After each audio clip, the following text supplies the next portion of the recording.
Existe uma prova com 8 horas de duração e mais de 250 questões, toda em inglês, que decide se você está apto a atuar como médico nos Estados Unidos.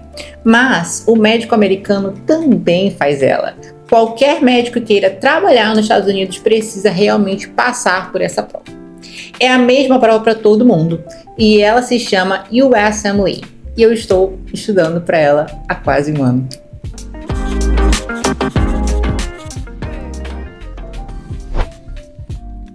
E como é que funciona esse processo? Existem 3 provas para eu estar apta a aplicar para residência. Se chama Step 1, Step 2 e o OET. A gente também tem o Step 3, mas geralmente se faz essa prova durante a residência. O Step 1, geralmente, ele é o mais temido de todos. É o que tem a maior bagagem e é um conteúdo bem mais denso. Se a gente for pensar, ele vai cobrir mais a parte de fisiologia básica, bioquímica básica, aqueles conteúdos dos primeiros 2 anos da faculdade de medicina. Então tem mais decoreba, tem mais minúcia que a gente precisa lembrar para fazer a prova.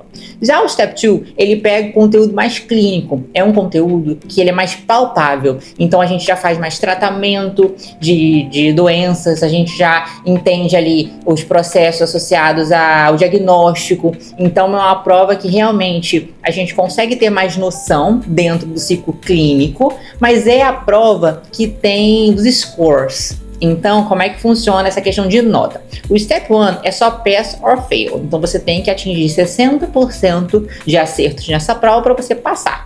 Passou a primeira prova, você tem que fazer o Step 2, que tem os scores. Então, geralmente, para você entrar com um score mais competitivo, você precisa tirar ali em torno de 250, mas o mínimo ali para passar, geralmente é em torno de 220, 230.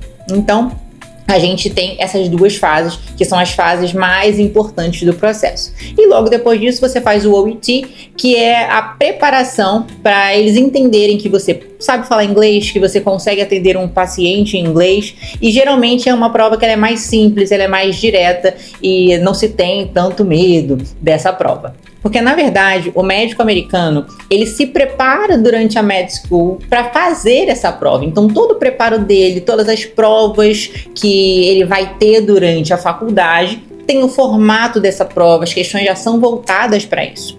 Enquanto o médico estrangeiro, ele não tem esse conteúdo de forma palpável, ele nunca foi testado daquela forma. A gente aqui no Brasil, por exemplo, não estuda da forma que o americano estuda, que é fazendo repetição espaçada, com flashcards, e isso faz com que a gente perca as minúcias durante o nosso processo de formação.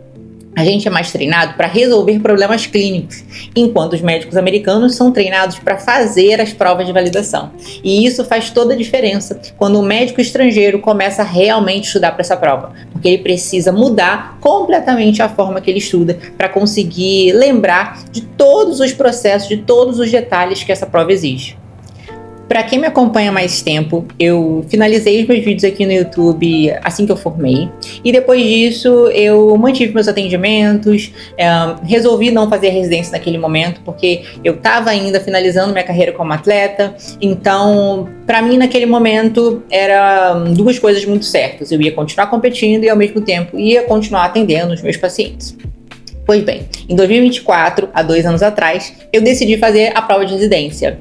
E nesse meio tempo eu tive que decidir se eu ia fazer a prova de residência aqui no Brasil ou se eu ia para fora. E por que essa possibilidade de ir para fora? Porque agora meus pais moram lá. Então, para quem me acompanha aí, agora está entendendo um pouco mais do contexto. E por isso eu decidi realizar minha prova de residência nos Estados Unidos. A questão é que esse processo é um processo muito longo. Não é simplesmente fazer uma prova, como aqui no Brasil, e entrar na residência logo no ano seguinte, por exemplo. Para nós brasileiros entrarmos numa residência nos Estados Unidos, a gente precisa não só fazer essas provas, como eu falei, o Step 1, o Step 2, mas a gente também precisa ter um currículo muito bom, ter experiência clínica nos Estados Unidos, e aí geralmente ali em torno de 4 a 8 semanas de experiência clínica, você vivendo lá dentro de um hospital, para você conseguir ter carta de recomendação. Então você precisa ter outros processos além de simplesmente fazer a prova, porque no final a gente faz a aplicação para residência e compete diretamente com os americanos. Agora que você sabe o que é essa prova, o que realmente me fez encarar esse processo? Acompanhe no próximo vídeo que vocês vão entender o porquê.